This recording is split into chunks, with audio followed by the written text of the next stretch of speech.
Hello, everybody. Welcome to Season 20. You heard right, Season 20 of Perspectives. I'm Sam Jones, and boy, it's good to have you here today. We have somebody special. I think you're going to enjoy hearing what this man has to say and getting to know him just a little bit better. But first, I want to share something with you because we are, after all, an educational television. This is a microphone. By comparison, you see the size of my head. I got this microphone from Leon McCullough many years ago, who played with Bob Wills. I took the mic to a fellow named Harold Stewart, who was the owner-operator of KVOO radio here in Tulsa, and asked him, I said, have you any idea where I could find a stand? And Harold talked like this, always had a cigar in his mouth. He said, yeah, I know where there's one, just a minute. Calls an engineer in. 5 minutes later, I had the stand that goes with the microphone. So I wanted to share that with you because now today we're using these things that are so tiny and it runs on batteries. This thing had to be powered. A lot of water under the bridge. It's good to see you. Thanks, sir. Our first guest today is Dr. Don Riley, and it's good to know a face with a name and to look at your background, which is extensive. When did you decide to go into education? You know, I think early on, I knew it was going to be an athlete in college. So I got an opportunity to go to Northwestern Oklahoma State University and high jump. And with that, I was going to be a math major. And I thought, you know, I've just really been, a lot of people had poured into me that were educators. A lot of my mentors were educators. And the opportunity to maybe teach math and do that. Well, as I got into that, I found out I really like science. So that was really hands-on, and I enjoyed that. So kind of just thought, you know what, that's really what I want to do. So it was early on in my college career, and then it decided also I really enjoyed the athletics part of that. And well, you excelled at sports, you excelled in academics. I mean, you must have been setting the world on fire back then. I was blessed. God gave me some talent that I was able to high jump. I jumped 7 foot, and in that realm I was able to win quite a bit and do really well. But academically, it was always, I had great teachers and great people to mentor me. So just followed that I wanted to follow in that step, that pathway. So I want to press you just a little bit. How far back can you remember wanting to be in education? Probably, I'd say almost middle school. I had really good, there were coaches, and I graduated from Sequoia Claremore, so I'm from this area. Ronnie Robertson and Robinson and some of the folks that were coaches for me, and then Theresa Rader and Mimi Shelton and some of the science teachers I had, some of the folks that poured into me. The Flints back in elementary, before the elementary burnt down at Sequoia Claremore. I just had really good people that poured into me, and I'm missing a whole lot of really good folks there. But they just, I think probably that far back, I realized that they made a difference in me. I learned a high jump from a guy named David Elliott, who actually was a coach at Sequoia and then came to Claremore. I just learned so much from them, and I benefited from it. And my parents always told me, you start something, you finish it, and if you're going to do it the best you can. And that was the rules. And so I was able to jump in and have fun with it. So you're so real, you understand the nature of beans and cornbread. Oh yeah, oh yeah. Dad worked for 35 years at American Airlines. Mom, worked throughout the different areas, but for the most part, we had a place out north of Claremore, and we grew up here. Well, it's good to have you home. Yep, we're glad to be home. What about the wife? Tell us a little bit about her. She grew up in the Dewey, Bartlesville area. She actually had parents that were both educators as well. Her brother is currently an elementary principal in Collinsville. Her mom and dad was a middle school principal at Dewey. Mom was a teacher, so she was a dental hygienist. She went the other route. But for the most part, grew up in understanding what it meant to be an educator and all the activities you go to. And they talked about sometimes swinging by Sonic and getting the number 1 so they'd go to the ball game. And he would run the clock and Mom would run the front gate, and that's the way you grew up. And so I think it's kind of worked out for us because both of us, when I was at Pryor as superintendent, we were really engaged in all the activities, and we want to do the same thing here. That's a nice lead in because this is the bio that I was given on you. It reads like a who's who. For example, after graduation, you really launched your career in 1988.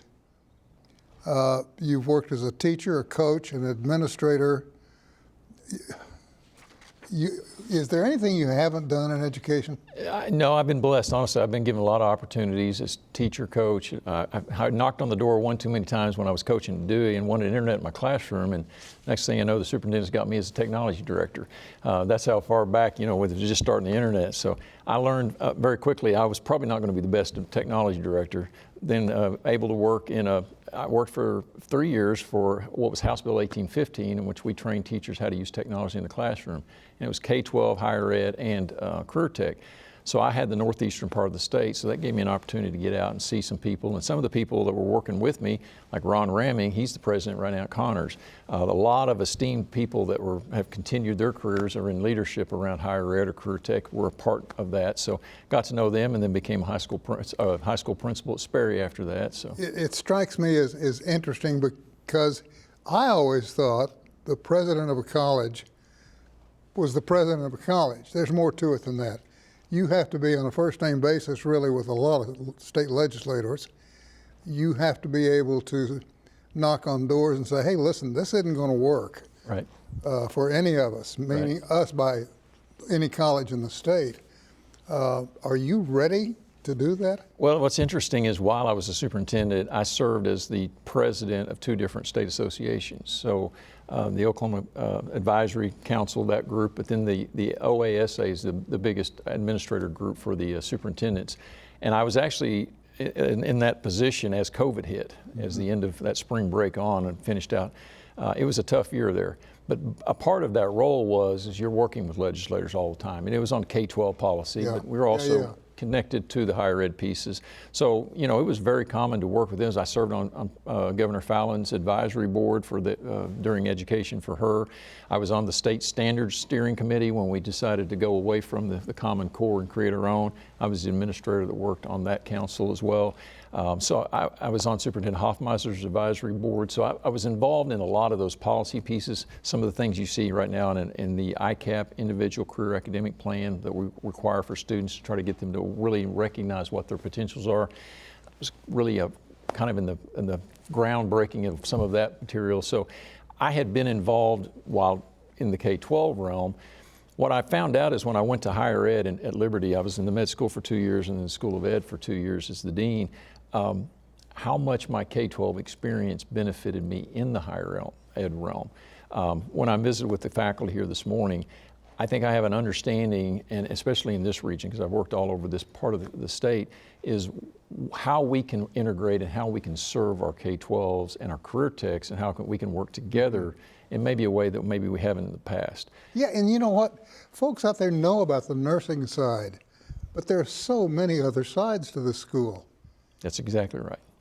Well, and that's honestly, that's one of the first initiatives. I reached out to all the superintendents and said, listen, we have amazing resources here at Rogers State. We have amazing programs right now. 96% of our programs are workforce aligned. We're in a great place.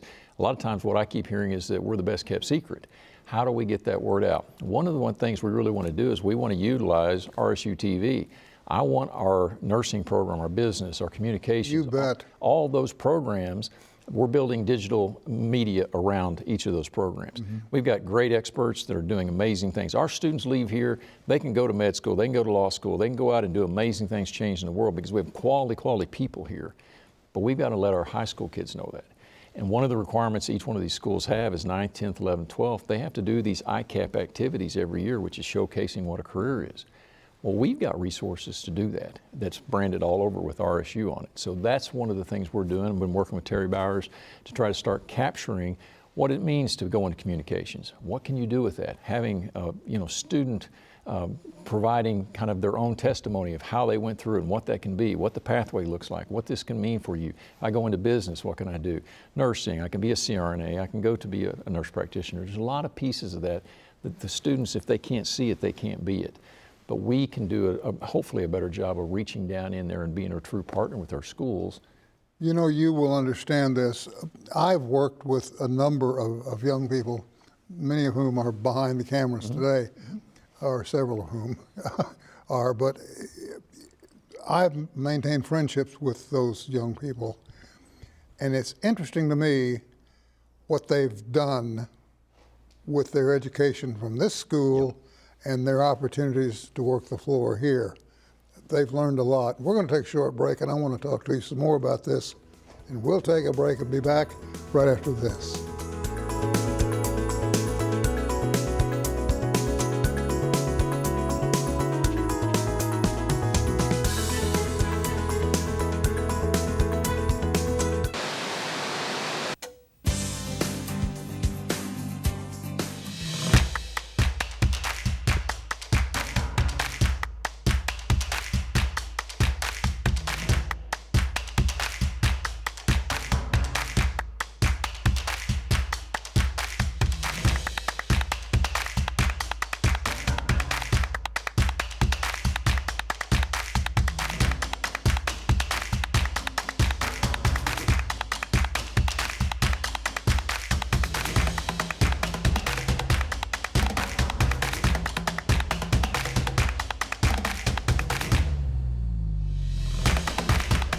And we're back with our only guest today is Dr.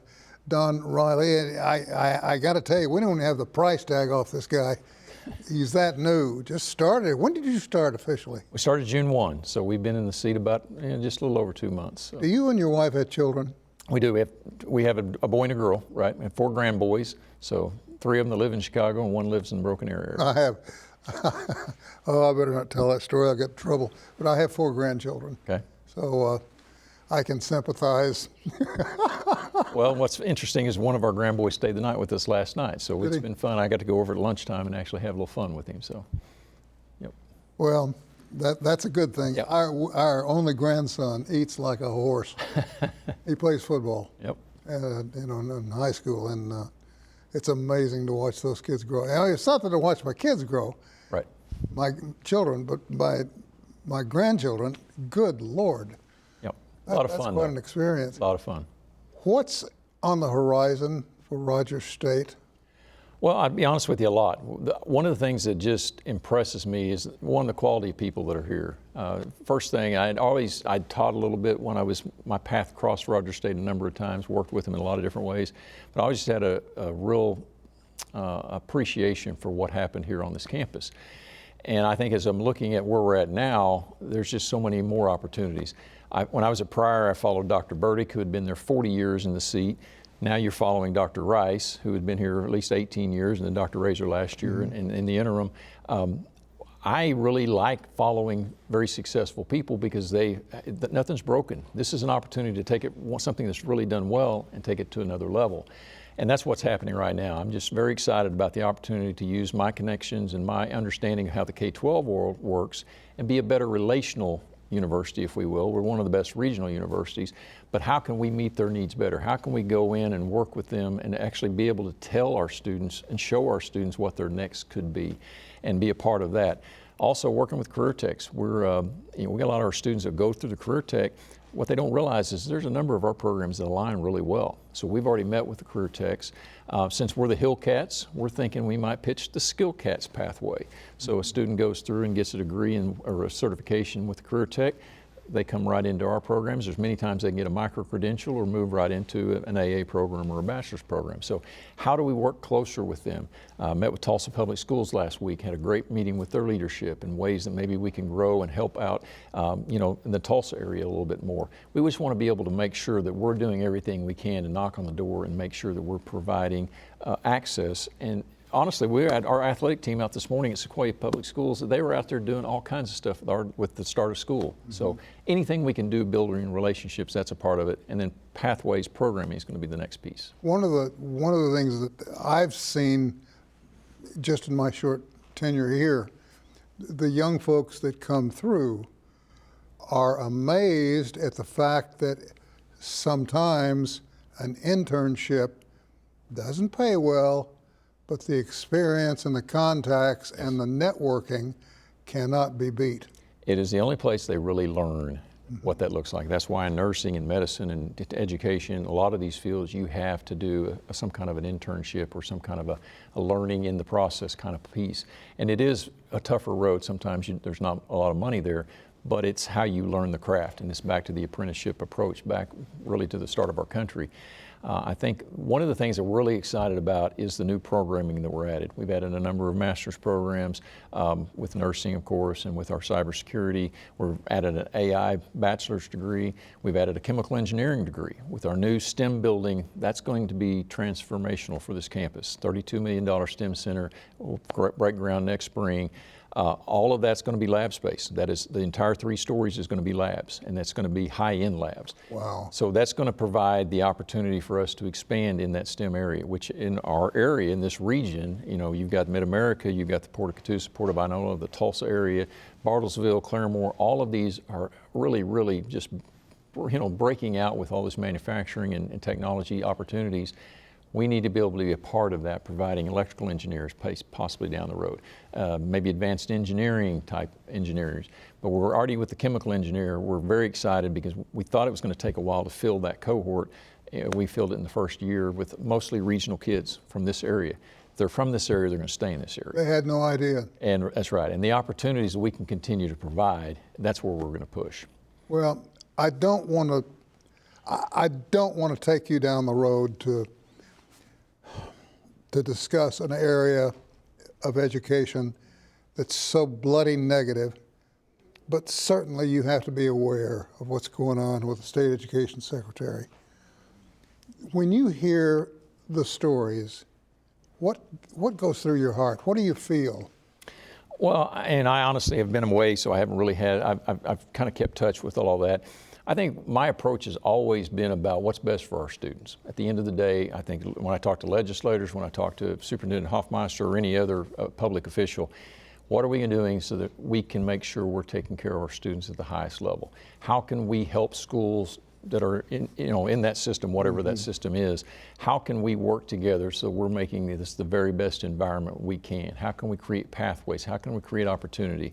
And if that's happening, then amazing things happen for our kids. If that's not happening, then that becomes a challenge we all got to put together, get everybody in a room and figure out how can we move forward. I learned a long time ago, I really don't second guess a lot of leaders because I haven't been in that seat and don't understand maybe what they're dealing with and their approach. But at the end of the day, I am an educator, and I'm going to do everything I can, at least from our experiences here at Rogers State and from what I've done in the past. We're going to do everything we can to create, and hopefully we start in this fall, our first elementary education full bachelor's degree from Rogers State. That's so exciting.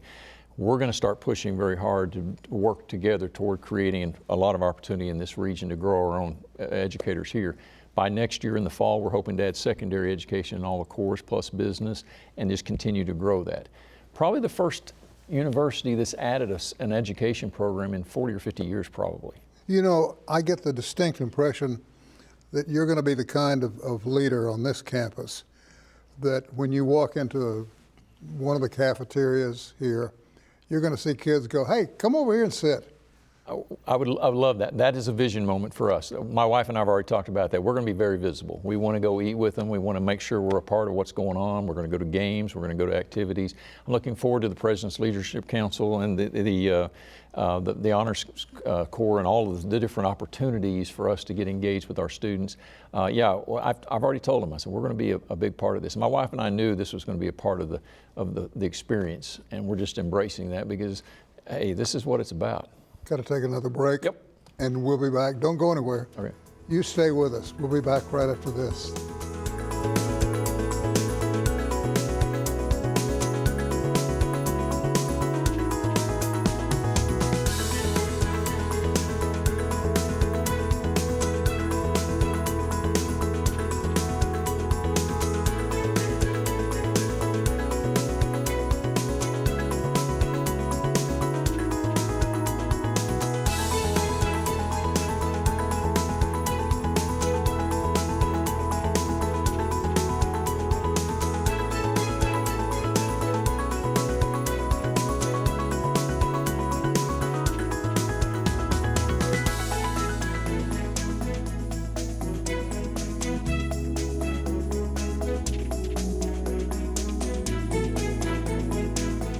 Dr. Raleigh, before I let you slip out of here, we got only about 5 minutes.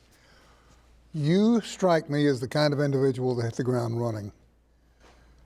But it's positive. It's all positive.